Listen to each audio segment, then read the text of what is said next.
Okay, despite my gloomy weather forecast in the last video about a month ago that suggested the weather would be too cold to get back into the garage and do any more modelling, that's not really proved to be the case. Guess it's global warming, as they say.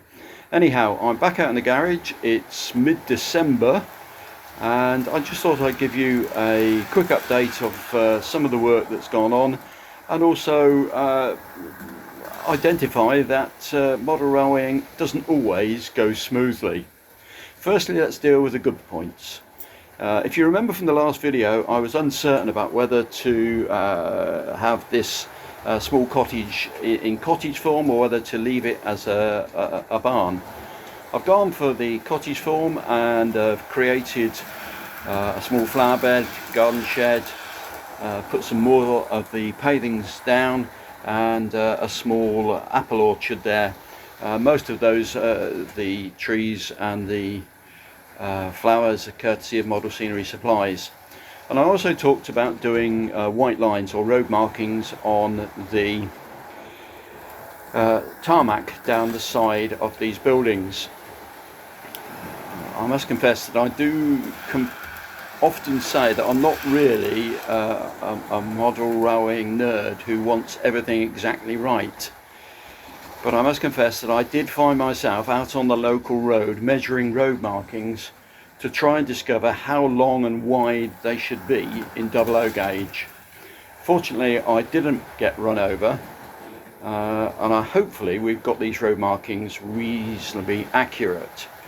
They look, I think, quite realistic, and again looked for lots of ways of making these and in the end ended up using the curbing sections from the Metcalfe paving sheets.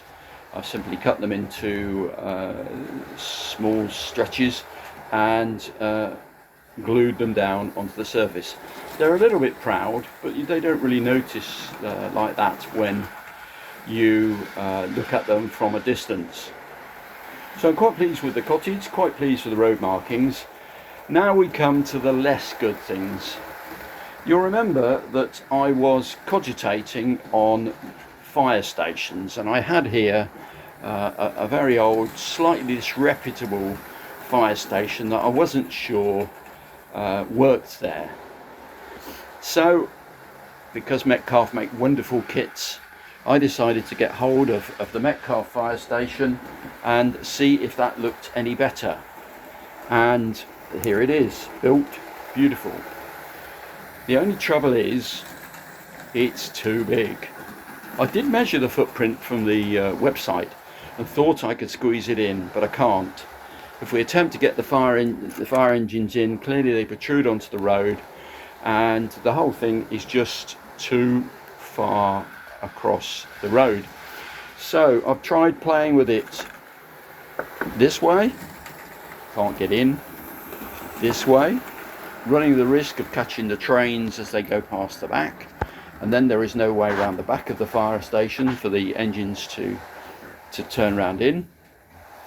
So after all that, it does look as though I'm going to have a layout with two fire stations, and the old one is coming back because it fits into the space, and the engine is comfortably away from the road. We can use the area around the side as a car park and fire practice area, and I will reinstall the hotel in this corner because I think it works there, and we can create an access around the side of the hotel into a car park at the back. But it just goes to show that sometimes things don't just work out, and I think we need to remember that when we're modelling, that it's all right to make mistakes, that sometimes you have to take things out, start again, change them. This is particularly true, again from my last video I talked about this area over here, which was a bit bare and I wasn't sure what to do with it. In one of the comments somebody suggested that I painted it a darker grey, and put in some road markings. So I've done the painting, but I haven't yet sorted out which road markings to put in. I thought I might be able to get some bridge signs on the top of the bridge there, and begin to just put one or two items of interest in there. But again, it's about allowing the layout to develop and not being afraid to change things if you don't think they're right. And in case you haven't spotted it, I've got the Hornby Christmas train out for its annual run, just about to appear. There you go, just to make your Christmas. Happy Christmas everybody, see you in the new year.